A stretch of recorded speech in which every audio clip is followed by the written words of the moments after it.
টাঙ্গাইলের মির্জাপুরে আইনের তোয়াক্কা না করে যত্রতত্র গড়ে উঠছে ইটভাটা, যেখানে জেলার 12টি উপজেলায় বৈধ ও অবৈধ মিলিয়ে ইটভাটার সংখ্যা 280টি। সেখানে শুধুমাত্র মির্জাপুর উপজেলাতেই এর সংখ্যা এখন 114টি।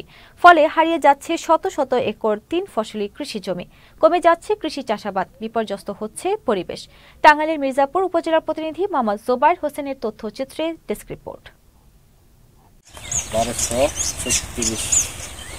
মির্জাপুর উপজেলার বহুরিয়া ইউনিয়নের বহুরিয়া গ্রামে গেল বছর যে জমিতে ধান, সরিষা ও শীতকালীন সবজির আবাদ হতো, এবছর সেখানে হচ্ছে ইট তৈরির মহাযজ্ঞ।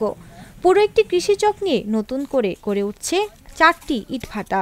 এছাড়া গোড়াই ইউনিয়নের বাইমাইল ও দেওহাটা গ্রামে গড়ে উঠেছে আরও 3টি ইটভাটা, যেগুলোর প্রতিটি অন্তত 1200 থেকে 1500 শতাংশ জমি নিয়ে গড়ে উঠেছে।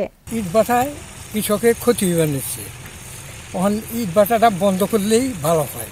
আমাদের হুমকি দামকি দিত অনেক, যে মাটি না বেচলে এই সমস্যা এরকম সমস্যার কথা বলতো। তারপরে এক পর্যায়ে আমরা নিরুপায় হয়ে তারপরে আমাদের এলাকায় ইট ভাটার করা হয়েছে আর কি। শস্য পেতাম আমি, আমার চোখে একদিন জায়গা নাই, আমি শস্য পেতাম 27 শস্য পেতাম, ওখানে আবার সব মারিয়ে রেখাইতে হয়, সবাই মারিয়ে সাজ দিলাম। আমাকে ক্ষতি হচ্ছে বলতে আমরা তো ওই জিনিসটা নিরুপায় দিয়েছি, মানে আমরা জমি দিয়ে কেটে নিয়ে জায়গা, তখন তো আমরা পানি পাবো, তখন তো আমরা জমি পাবো না, কোনো আবাদই থাকবো না। ভাড়া দেয় 2250 টাকা আর 2000 টাকা। মির্জাপুরে ইটভাটার মালিকদের আবেদনের প্রেক্ষিতে আমি আমার উপসহকারী কৃষি কর্মকর্তাদের তদন্ত প্রতিবেদনের প্রেক্ষিতে 2টা ইটভাটাকে আমি প্রত্যয়ন দিয়েছি। বাকি 5টার ব্যাপারে আমি কোনো কিছুই জানি না বা ওখান থেকে আমার কাছে কোনো আবেদন আসেনি।